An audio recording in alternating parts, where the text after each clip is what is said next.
ഓ, രണ്ടും കൂടെ AC ഇട്ട് അങ്ങനെ സുഖിച്ചിരിക്കുക. ഇത് കൊച്ചാണെന്ന് പറയാം. നീ തടിമടഞ്ഞ പോലെ ആയില്ലേ, പോയി വല്ല പണിയും ചെയ്യടാ.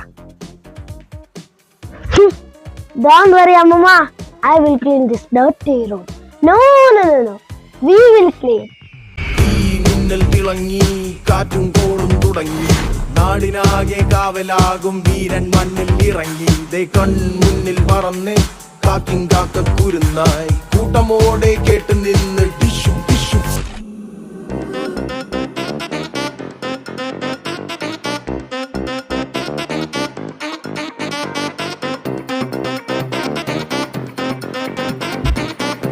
Acha, something fishy. Yes, Kim! നിൽക്കടാ അവിടെ. നിന്റെ ഒക്കെ ഒരു ക്ലീനിങ്. പാവം